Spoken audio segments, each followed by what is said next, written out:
अस्सलाम वालेकुम रहमतुल्लाहि व बरकातुहू। प्यारे बच्चों, आप लोगों का इस्तकबाल है अक्सीर एकेडमी पर। नाउ आज जिस टॉपिक पर हम डिस्कस करने वाले हैं उसमें तीन बातें हैं जो मैं आपके साथ शेयर करने वाला हूँ।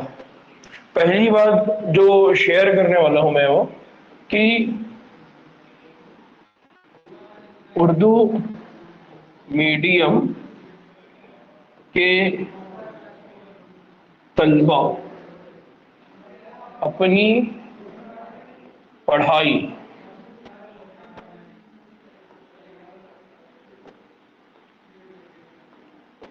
कैसे करें। ठीक है, पहली चीज। दूसरी चीज कि जो भी मवाद अवेलेबल है, मवाद मुहैया है, या दूसरे अल्फाज में उर्दू इंग्लिश में हम बोलेंगे कि जो भी आपके पास क्या अवेलेबल है, रिसोर्सेस है, उनका इस्तेमाल उनका इस्तेमाल कैसे करें, और साथ ही कौन से रिसोर्स अवेलेबल है उसके बाद। और तीसरा हम बात करने वाले हैं अक्सीर एकेडमी कि अक्सीर एकेडमी का इसमें क्या रोल है और हमारा इसमें मकसद क्या है, और हम हमारे काम को किस तरह से अंजाम दे रहे हैं, मीन्स हमारा मंसूबा किस तरह से। ठीक है, ये तीन बातों पे आज हम डिस्कस करेंगे। नाउ सबसे पहले बात करते हैं कि उर्दू मीडियम के तलबा अपनी पढ़ाई कैसे करेंगे, और स्पेशली उर्दू मीडियम की जो तलबा की पढ़ाई की हम बात कर रहे हैं, तो उर्दू मीडियम के तलबा की जो पढ़ाई की हम बात करने वाले हैं वो है स्पेशली नीट इम्तिहान के कंटेक्स्ट में। किसकी बात करने वाले हम? नीट इम्तिहान। ठीक है। नाउ इस नीट इम्तिहान की तैयारी में जो सबसे इंपॉर्टेंट बात है वो क्या है कि इस नीट इम्तिहान का जो प्रिपरेशन आप करने वाले हैं वो प्रिपरेशन आप किस में करने वाले हैं? उर्दू जबान में। उर्दू जबान में अगर आप पेपर देने वाले हैं नीट का, तो ये जो नीट का इम्तिहान है आपके लिए दो जबानों में होता है। कितने जबानों में होता है? दो जबानों में। अगर आप उर्दू सेलेक्ट करते हैं आपके इम्तिहान के लिए, तो आपका जो पेपर है वो उर्दू में भी आएगा, साथ ही साथ आपको वो पेपर किस में मिलेगा? अंग्रेजी। अंग्रेजी मतलब वो जो पेपर रहेगा आपको वो किस जबान में मिलेगा? इंग्लिश। उर्दू और इंग्लिश। तो अब हमको एक बात समझ में आती है कि आपका जो पेपर आने वाला है वो उर्दू में भी आने वाला है और इंग्लिश में भी आने वाला है। इसका मतलब आपको क्या करना है? अब आपको जब स्टडी करना है तो आप किस तरह से स्टडी करेंगे? तो स्टडी करने के लिए आपके पास फिर तीन सब्जेक्ट हो जाते हैं। आपके पास कितने सब्जेक्ट हो गए? तीन। कौन कौन से तीन सब्जेक्ट हो गए? कितने मजमून हो गए आपके पास? क्या हो गया आपके पास? तीन मजमून हो गए। तीन मजमून कौन कौन सा हो गया? एक हो गया आपका हयातियात, जिसको आप क्या बोलते हैं? बायोलॉजी। दूसरा कौन सा हो गया? कीमिया, जो क्या हो गया आपका? केमिस्ट्री। तीसरा हो गया आपका तबीयत। कौन हो गया? तबीयत। तबीयत मतलब आपका कौन हो गया? फिजिक्स। ना आपको मालूम है कि इसके अंदर मार्किंग कैसी है, इसके अंदर नंबर कैसे मिलते हैं। तो जो टोटल आपका मार्क है नीट इम्तिहान का, टोटल इम्तिहान का जो पेपर आता है वो कितने मार्क का होता है आपका? कितने मार्क का होता है? 720। और इस 720 में आपको हयातियात में हयातियात में कितने लेना है आपको? 360 मार्क है। कीमिया में कितने हैं? केमिस्ट्री में कितने हैं? 180 है। और तबीयत में भी कितने हैं? 180। इस तरह से टोटल मिला के क्या हो जाते हैं आपके पास? 720 मार्क। ना अब सवाल ये आता है कि यार हमको 360 मार्क लेना है, 180 मार्क लेना है, और 180 मार्क किस में लेना है? फिजिक्स में, तबीयत में। तो हम इसकी तैयारी कैसा करें? इसका प्रिपरेशन का स्टाइल हमारा क्या हो? हम कैसा पढ़े? ना हो अगर अगर मैं आपको बायो के सब्जेक्ट की अगर बात करूं, या आपको मैं हयातियात इस मजमून की ही बात करूं तो हयातियात के मजमून को अगर आपको पढ़ना है तो आपके पास जो असल बुक है जिससे आपको पढ़ना है वो सिर्फ किसका है, एनसीईआरटी। कौन सा बुक है, एनसीईआरटी। एनसीईआरटी का जब आप बुक स्टडी करेंगे तो एनसीईआरटी की बुक की स्टडी के दौरान आपको क्या याद रखना है कि आप इसकी हर लाइन को पढ़ेंगे। क्या करेंगे आप, इसकी हर लाइन को पढ़ेंगे और हर लाइन को जब आप पढ़ेंगे तो उसको 360 डिग्री के एंगल से पढ़ेंगे। कितने एंगल से पढ़ेंगे, 360। 360 का मतलब क्या होता है, आप उसको हर दिशा में, हर डायरेक्शन में, हर सिमत में पढ़ेंगे। अब आप बोलेंगे कि सर ये हर लाइन का मतलब क्या हो गया, हर को 360 से कैसा पढ़ना है। तो अगर फॉर एग्जाम्पल आपके पास कोई लफ्ज है या कोई चैप्टर आप पढ़ रहे हैं, जैसे अभी हमारा क्या चल रहा है, अभी हमारा चल रहा है इंसानों में तौलीद, रिप्रोडक्शन इन ह्यूमन। अब इस रिप्रोडक्शन इन ह्यूमन में क्या करेंगे, तो रिप्रोडक्शन में आपको क्या पढ़ना है, हर लाइन को पढ़ना है। अब हर लाइन के अंदर क्या होगा, हर लाइन के अंदर बहुत सारे वर्ड होंगे। जैसा अभी हमने पढ़ा स्पर्मेटो जेनेसिस। अब जब हम स्पर्मेटोजेनेसिस पढ़ेंगे तो इस स्पर्मेटोजेनेसिस को सिर्फ हम ह्यूमन के कंटेक्स्ट में यानी इंसानों के मामले में पढ़ रहे हैं। फिर हमको इसको पढ़ना पड़ेगा खलिए के मामले में, क्योंकि यहाँ पर स्पर्मेटो जो गोनिया है वो क्या है, खलिया है। फिर इसको हमको पढ़ना पड़ेगा इसके डुप्लीकेशन के मामले में, यानी खलिए की तकसीम की तकसीम कैसी होती है, यानी सेल डिवीजन। कहां पर पढ़ना पड़ेगा, सेल डिवीजन। फिर इसी तरह से कहां पढ़ना पड़ेगा, सेल। फिर इसी तरह से स्पर्मेटोगोनिया का जो अमल होता है उसको हमको किस लेवल पे ले जाके पढ़ना पड़ेगा, इसको हमको ले जाके पढ़ना पड़ेगा हार्मोन के लेवल पे, यानी एक और सबक है। तो ये जो सबक है ये है आपका 12वीं का सबक नंबर 3, ये है आपका 11वीं का सबक नंबर 3, ये है आपका 11वीं का सबक नंबर आई थिंक 6 और ये है आपका 11वीं का सबक नंबर 22। मतलब आपको एक ही पॉइंट को अलग अलग जगह पे किस तरह से एक्सप्लेन किया गया है उस अंदाज में आपको पढ़ना पड़ेगा। That is mean 360 degree Celsius.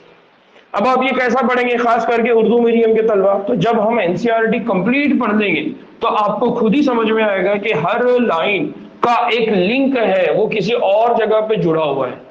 तो क्या हो गया, हर लाइन को आपने पढ़ना है, कितना पढ़ना है, 360 में। मतलब ये है कि अलग अलग सबक से उस पूरे पॉइंट को पढ़ना है। दूसरा आपने क्या बनाना है, आपने बनाना है शॉर्ट नोट्स। आपने क्या बनाना है, शॉर्ट नोट्स, छोटे छोटे नोट्स बनाना है। जैसा अभी हमने लास्ट लेक्चर में जो पढ़ा था, तो हमने जैसे पढ़ा था स्पर्मेटोगोनिया, और इसी स्पर्मेटोगोनिया को क्या बोला जाता है, इसमें से कुछ को अगर सेलेक्ट कर लेंगे तो आप क्या बोलेंगे उसको, प्राइमरी स्पर्मेटो साइड। और यही प्राइमरी स्पर्मेटोसाइट स्पर्मेटोगोनिया ये कहां से बना हुआ है, ये बना हुआ है जर्म सेल। कौन से वाले जर्म सेल से, मेल जर्म सेल। फिर इसमें एक्चुअल पढ़ना क्या है आपको, तो आपको पढ़ना है कि इसके अंदर क्रोमोसोम की कंडीशन क्या होती है, डिप्लॉइड। इसके अंदर क्रोमोसोम की कंडीशन क्या होती है, डिप्लॉइड। इसके अंदर क्रोमोसोम की कंडीशन क्या होती है, डिप्लॉइड। तो आपको इस तरह के शॉर्ट नोट्स बनाना है कि डिप्लॉइड कंडीशन किसमें किसमें, तो मेल जर्म में भी है, स्पर्मेटोगोनिया में भी है, प्राइमरी स्पर्मेटोसाइट में भी है। तो ये हो गया आपके शॉर्ट नोट्स। तो आपको क्या करना है, एनसीईआरटी हर लाइन पढ़ना है, शॉर्ट नोट्स बनाना है और उन शॉर्ट नोट्स को पढ़ना है। फिर इसमें एक और तरीका है, वो है जो सबसे इंपॉर्टेंट है। वो क्या है कि आप जब पढ़ाई करते हैं तो आप न्यूज़पेपर की तरह नहीं पढ़ेंगे।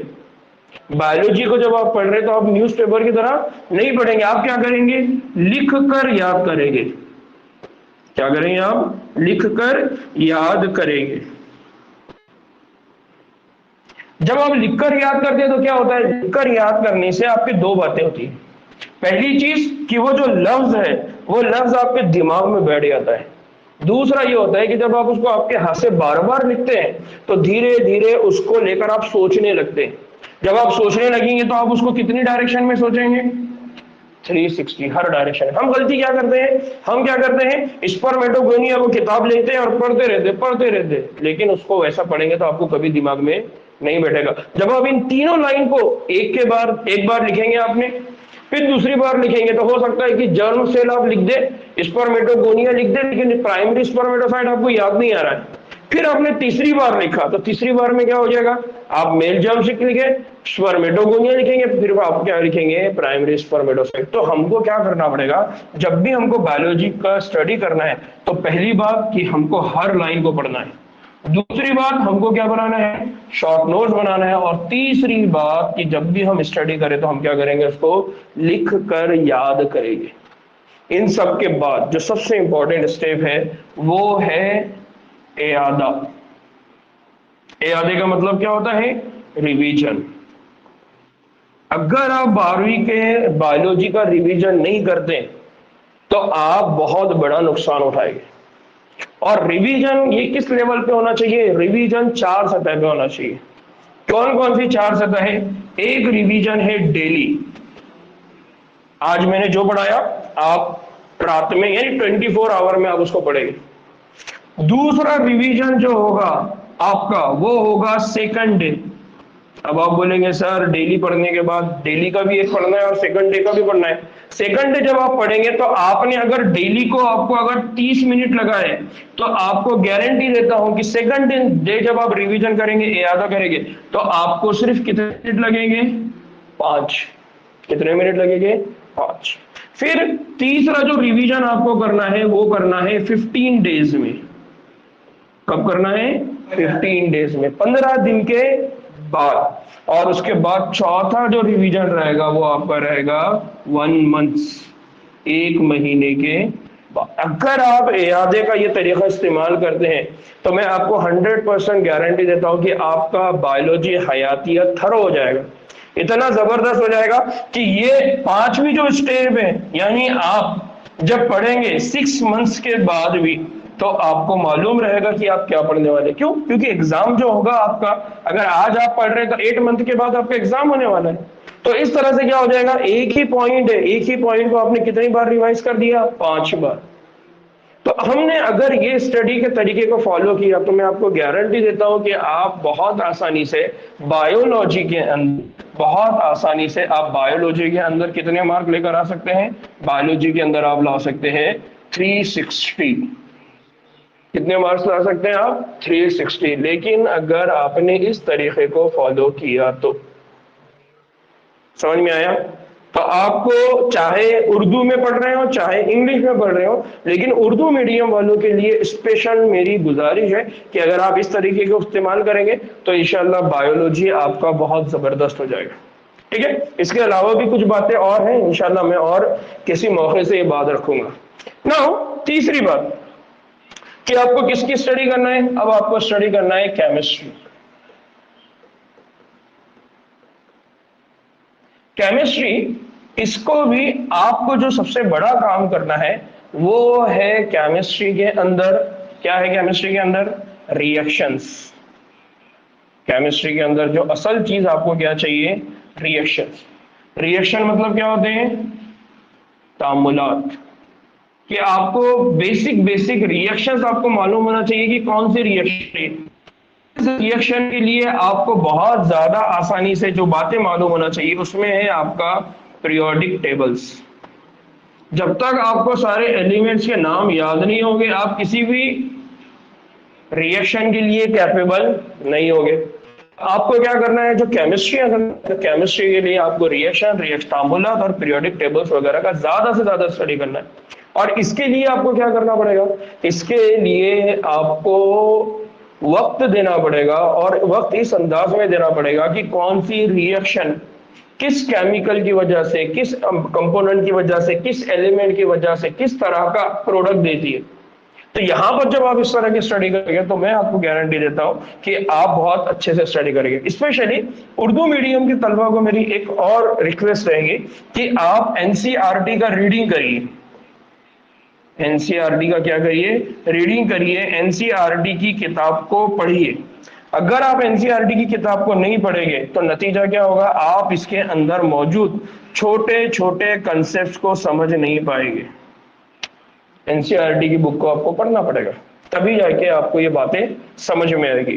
तो एक तीसरा आपका जो सबसे इंपॉर्टेंट सब्जेक्ट आता है, अक्सर बच्चे जाके यहाँ पर डर जाते हैं, और वो है फिजिक्स, वो है तबियत।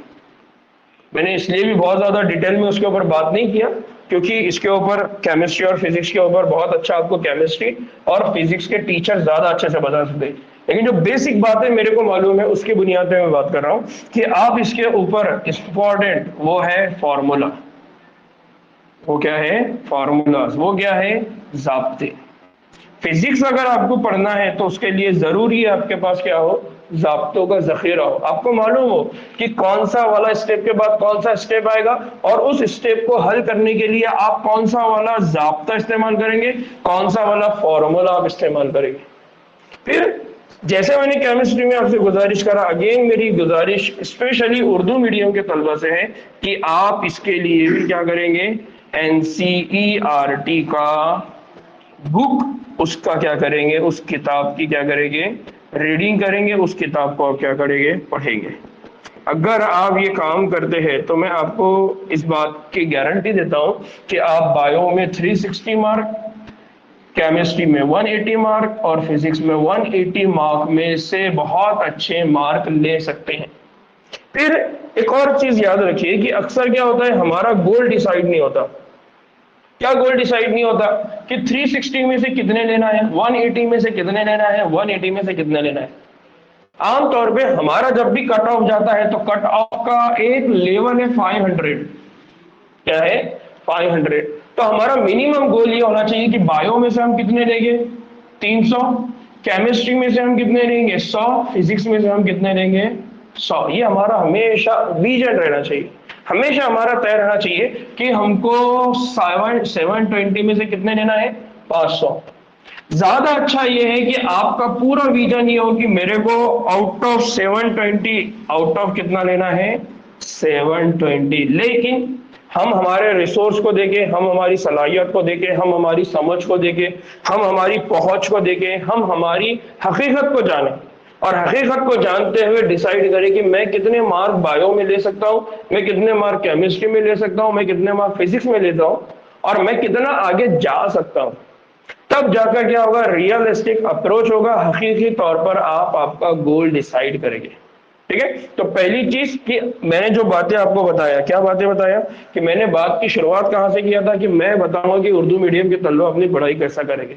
तो मैंने जो बात बताया उसमें यह है कि बायो का स्टडी आप कैसा करेंगे, केमिस्ट्री का स्टडी कैसा करेंगे, फिजिक्स का स्टडी कैसा करेंगे। तीसरी बात है कि मवाद या जो रिसोर्स हमारे पास है उनका इस्तेमाल कैसा करेंगे। नाउ अगर आपको रिसोर्स की अगर बात करते हैं, आपके जो भी और सवाल होंगे उस पर भी मैं बात करता हूं। रिसोर्सेज हमारे पास क्या अवेलेबल है? रिसोर्सेज हमारे पास क्या अवेलेबल है? देखिए, रिसोर्सेज में हमारे पास जो सबसे पहली चीज है, बहुत बड़ी बात है, बहुत बड़ी बात है। क्या रिसोर्स अवेलेबल है? रिसोर्स हमारे पास है NCERT की बुक्स। हमने NCERT वालों का बहुत ज्यादा शुक्रिया अदा करना चाहिए। क्यों? क्योंकि उन्होंने NCERT की बुक्स बना के रखी है। कई ऐसी जबानें हैं जहां पर अभी बुक्स अवेलेबल नहीं है, उसमें काम चल रहा है, लेकिन NCERT की बुक्स उर्दू जबान में मुहैया है, उर्दू जबान में अवेलेबल है। सबसे पहला काम कि आपको NCERT की बुक्स लेना है, केमिस्ट्री, फिजिक्स, बायो, तीनों बुक्स आपके पास अवेलेबल है। दूसरा आपके पास वो बहुत सारे लोग हैं जिनको मैं कहता हूं हमदर्द। कौन है आपके? वो हमदर्द लोग हैं जिनको आपसे बहुत ज्यादा सिंपैथी है, बहुत ज्यादा लगाव है।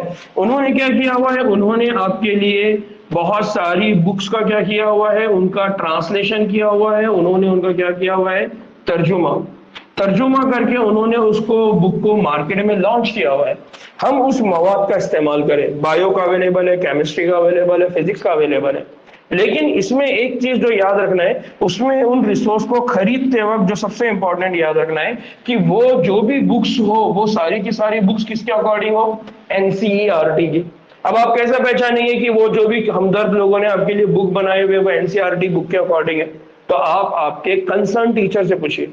आप जिस स्कूल में, जिस कॉलेज में पढ़ रहे हैं, वहां के टीचर को पूछिए कि सर हम ये किताब लेना चाह रहे हैं, ये NCERT की बुक के हिसाब से है या नहीं है। अगर नहीं है तो आप उसको छोड़ दीजिए। तीसरा कि हमारे पास कुछ लोग अवेलेबल है जिन्होंने यूट्यूब चैनल्स बनाए हैं। यूट्यूब के ऊपर क्या बनाए हुए हैं? चैनल्स बनाए हुए। यूट्यूब के चैनल्स पे आप जाइए, फॉर एग्जांपल आप सीधा सीधा सर्च कर दिए केमिस्ट्री, केमिस्ट्री इन उर्दू, आपको मिल जाएगा चैनल। आप सर्च करिए वहां फिजिक्स इन उर्दू, आपको बहुत सारा जी इन उर्दू, आपको बहुत सारे मिल जाए से सर, तो आपको केमिस्ट्री फिजिक्स बायो के नंबर ऑफ यूट्यूबर मिलेंगे, सारे यूट्यूबर बहुत जिन्होंने अलग अलग अंदाज में पढ़ा के रखा हुआ है। सिर्फ अक्सर एकेडमी अकेली नहीं है। ये अलग बात है कि अक्सर एकेडमी उस काम को लेके चल रही है और अल्हम्दुलिल्लाह मुनज़्ज़म से लेके चल रही है, लेकिन इस तरह के कई सारे लोग हैं जिन्होंने अपने यूट्यूब चैनल बनाए हुए हैं और वहां पर वो अपनी वीडियोस वगैरह अपलोड करते हैं। आप वहां से भी जाके क्या कर सकते हैं? फायदा उठा सकते हैं। नाउ तीसरा, एक जो इंपॉर्टेंट रिसोर्स है जो हम लोगों ने बनाया हुआ है स्पेशली, वो क्या है? वो ये है कि अगर आप जाके गूगल पे सर्च करेंगे तो गूगल पर हम लोगों ने एक वेबसाइट बनाया हुआ है आपके रिसोर्स के लिए। गूगल के ऊपर हमने रिसोर्स के लिए क्या बनाया हुआ है? गूगल के ऊपर बनाया हुआ है तकसीर एकेडमी।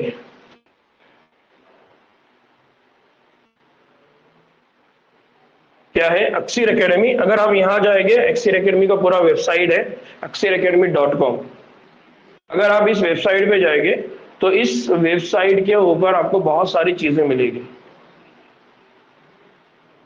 अक्सर एकेडमी के ऊपर आपको बहुत सारी चीजें मिलेंगी। अक्सर एकेडमी का वेबसाइट है। अक्सर एकेडमी के में हमने क्या डाला हुआ है? कोर्सेज डाला हुआ है, नोट्स रखा हुआ है, क्वेश्चन पेपर रखा हुआ है, एनसीईआरटी सोल्यूशन है, रजिस्टर है, और आपको क्या करना है? लॉग इन करना है। अभी ये कोर्सेस, ये आपको अगर आप लॉग इन करेंगे तब जाके मिलेगा। क्वेश्चन पेपर, ओल्ड क्वेश्चन, वो क्वेश्चन पेपर भी है यहाँ पर जो मैं 2 साल से पढ़ रहा था, तो उस वक्त मैंने जो क्वेश्चन पेपर डिजाइन किए थे वो क्वेश्चन पेपर भी वहां पर मैंने रखे हुए हैं। तो आप यहाँ पर क्वेश्चन पेपर पे जाइए, आपको ये मिल जाएगा।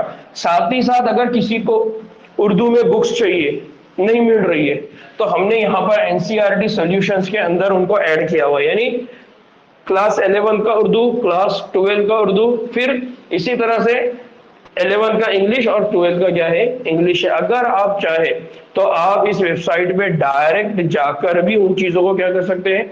डाउनलोड कर सकते हैं। फॉर एग्जाम्पल यहाँ पर आए, यह है 11th उर्दू,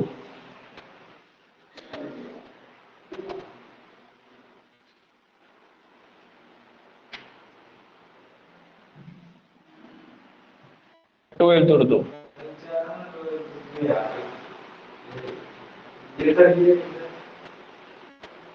हाँ, वैसा भी कर सकते हैं। फॉर एग्जाम्पल ये आ गया 11th उर्दू।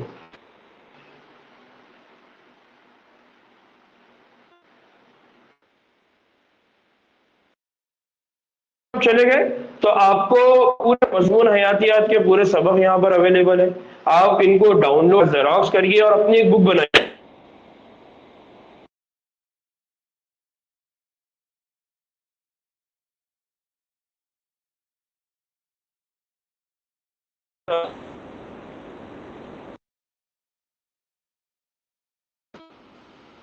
सबक हम लोगों ने अपलोड करके रखा हुआ है, खिल जाता है, तो इसलिए हमने उसको यहाँ पर डाउनलोड, यहाँ पर लाके अपडेट कर दिया है। अब आप एनसीईआरटी की वेबसाइट पे, सॉरी अक्सर एकेडमी की वेबसाइट पे जाकर भी इन मवाद को, इनको भी आप क्या कर सकते हैं? यूज कर सकते हैं। तो एक तो चीज ये हो गया। तो पहली चीज की हमको मालूम ही नहीं है कि हमारे पास अल्लाह अवेलेबल करा के रखा हुआ है। तो ये सारे मवाद आपके पास अवेलेबल है, तो आप वहां जाके उसका इस्तेमाल कर सकते हैं। तो इसमें क्या क्या हो गया? एक हो गया आपके पास एनसीईआरटी की बुक्स, फिर वो हमदर्द लोग हैं जिन्होंने आपके लिए किताबें बना के रखी है, फिर तीसरा ये होगा कि आपके पास यूट्यूब चैनल है, और चौथा जो रिसोर्स है वो क्या है? वेबसाइट्स। क्या है वो? वेबसाइट्स है। और वेबसाइट में स्पेशली हम जो वेब academy.com, अगर आप इस पे जाएंगे तो आपको सारे जेरोक्स करिए और उसकी किताबें बनाइए और अपने पास रखिए या फिर अपने दोस्तों को दीजिए। ठीक है, तो हमारी बात जो चल रही थी वो इन तीन मकासद के तहत। तो पहला मकसद समझ में आया, पहली बात समझ में आई कि आपको स्टडी कैसा करना है। ठीक, तो इसमें स्पेशली आपने पूरा दूसरा है और उनका इस्तेमाल कैसा करना है। लास्ट अक्सर एकेडमी कि अक्सर एकेडमी एक्चुअली मकसद क्या है, एकेडमी क्या करना चाह रही है।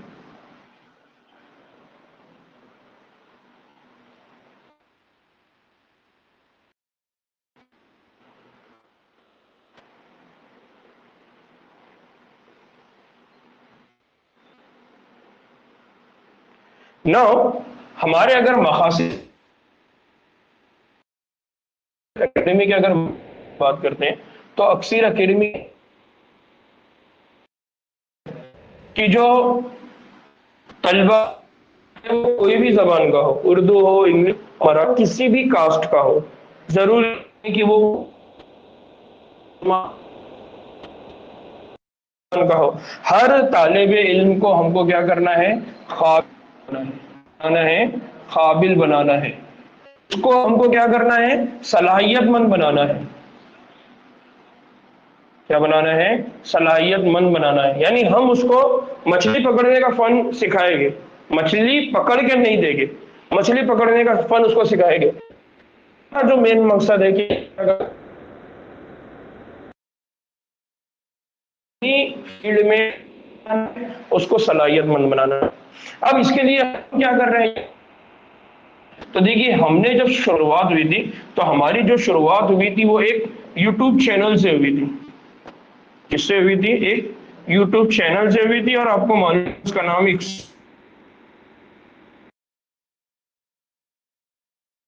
था। जब लॉकडाउन लग गया था, लॉकडाउन मैं और हमारे दोस्त हम नाम जावेद एक रूम में पढ़े बैठे थे, तो उन्होंने दिए, तुम उर्दू में भी पढ़ना था, उन्होंने सलाहियत। तो ऐसा क्यों नहीं होता उसके लिए काम करो, इसके लिए कोई यूट्यूब चैनल चल, बहुत अच्छे मकसद को ध्यान में रखते हुए उसकी शुरुआत हुई थी। उसी वक्त हमने ये मंसूबा,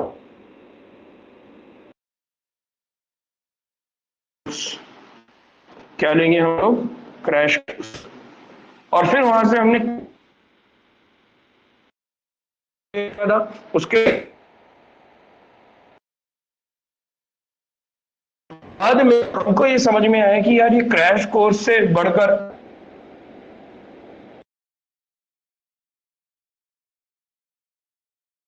और फुल टाइम कोर्सेज का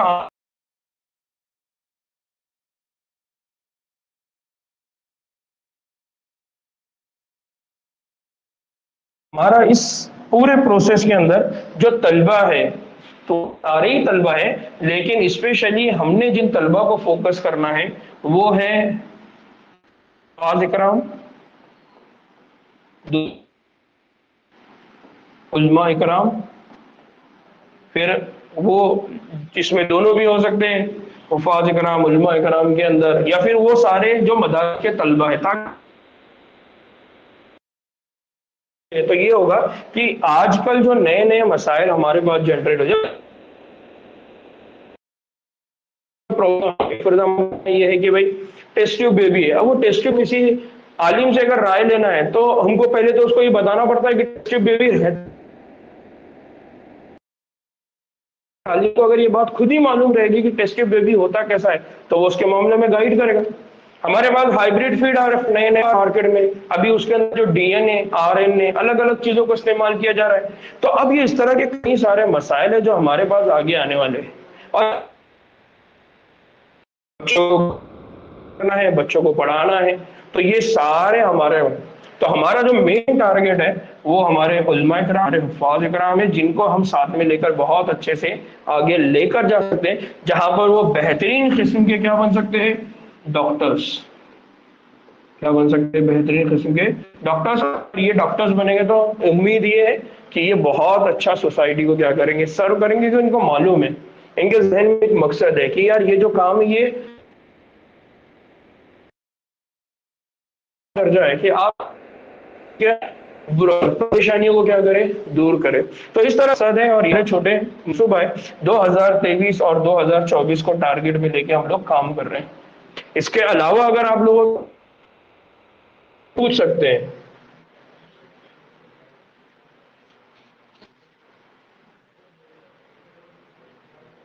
जी, वॉइस क्लियर नहीं हो रही है।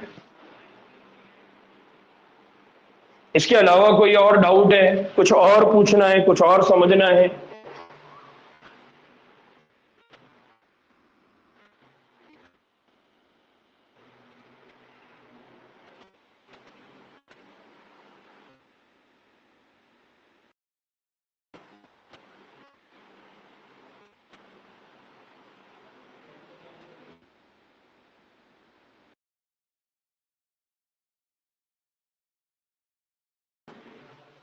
अजीब सवाल है।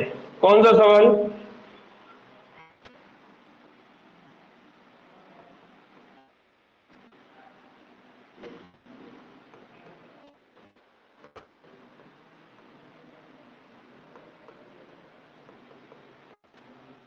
सवाल है ना, मेरे नजदीक बड़ा अजीब सवाल है, कितने घंटे पढ़ना चाहिए। उसका रीजन क्या है कि देखिए, मैं हूं फॉर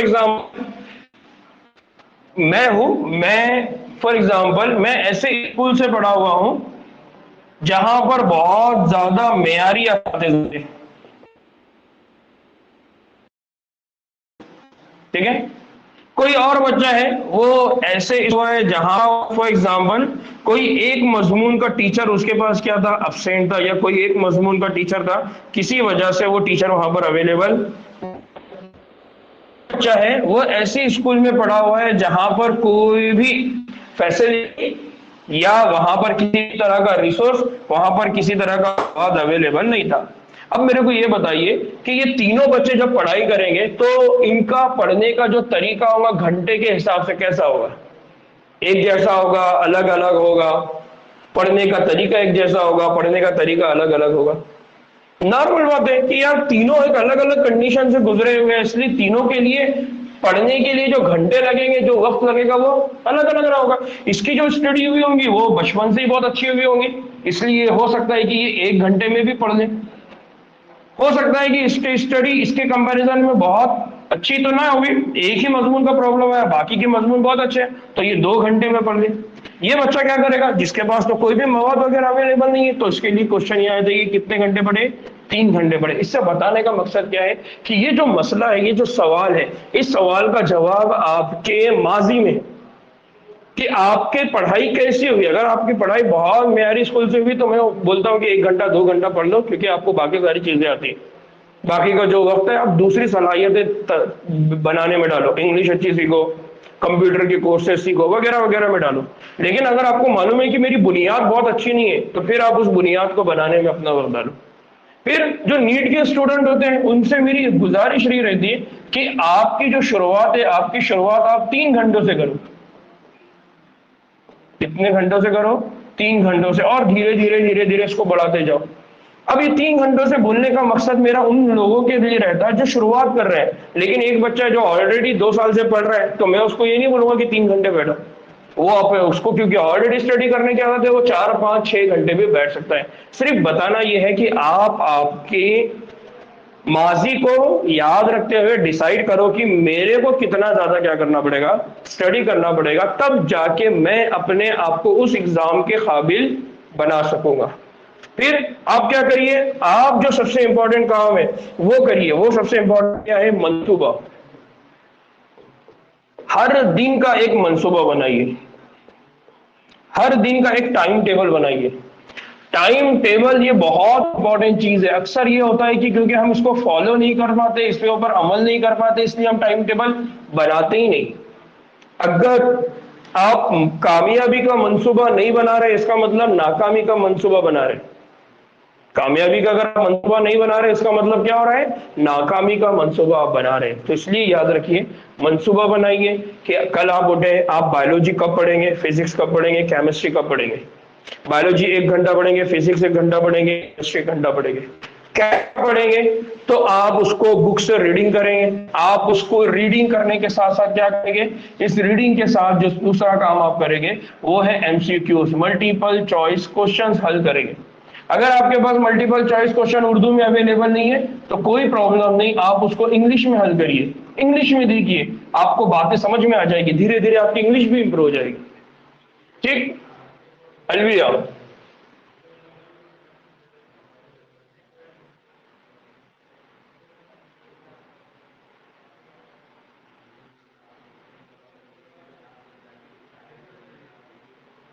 देखिए मार्केट में अभी उर्दू की बुक्स अवेलेबल नहीं है, इसलिए आप क्या करिए, वेबसाइट पे जाइए, पूरे सबक को डाउनलोड कर लीजिए, जाके प्रिंट निकालिए।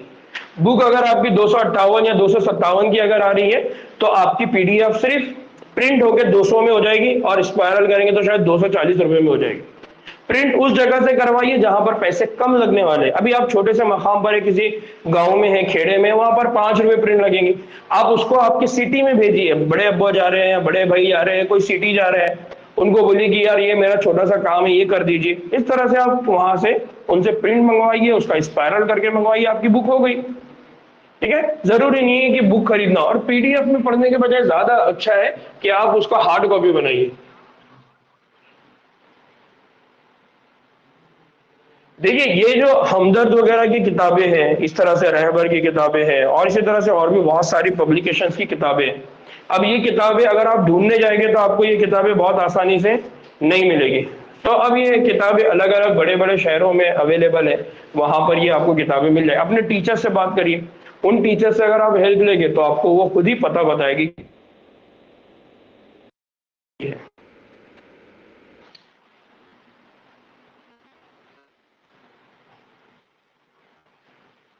ताहिरा,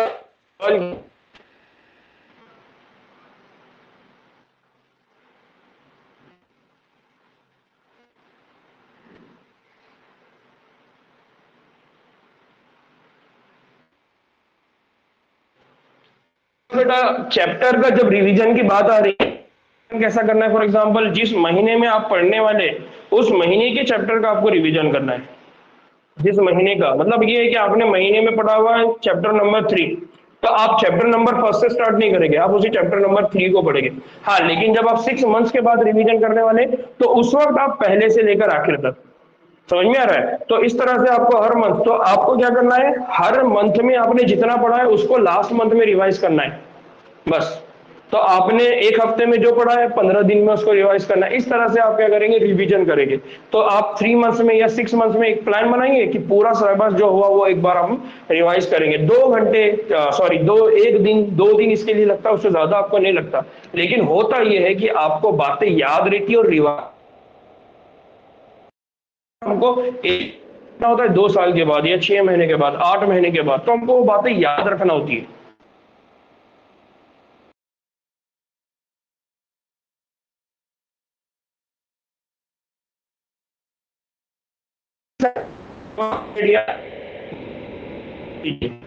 कि आप कितने ज्यादा अपने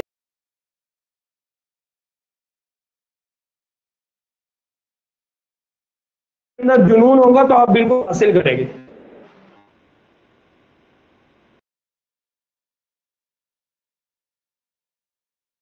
भी प्रैक्टिस कर हो गए, साल हो गए, मैंने खूब पढ़ने का मकसद का शौर ही नहीं है, जुनून ही नहीं है, हासिल करना है तो नहीं होता। शौक होता है जिनको जुनून, इंसान है, मैं डॉक्टर बन के अल्लाह ताला की इच्छा करूंगा, डॉक्टर बन के ये मेरे मकासद है, तो फिर इंसान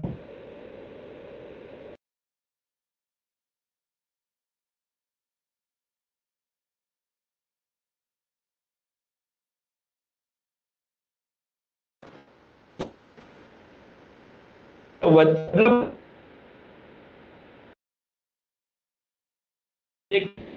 उसने क्या किया, तो मालूम पड़ता है कि यार इसे तो कुछ भी काबिल नहीं है। तो मतलब ये है कि चीजें हासिल की जाती है, तो असल चीज होती है कि आपको मकसद का शऊर होना चाहिए।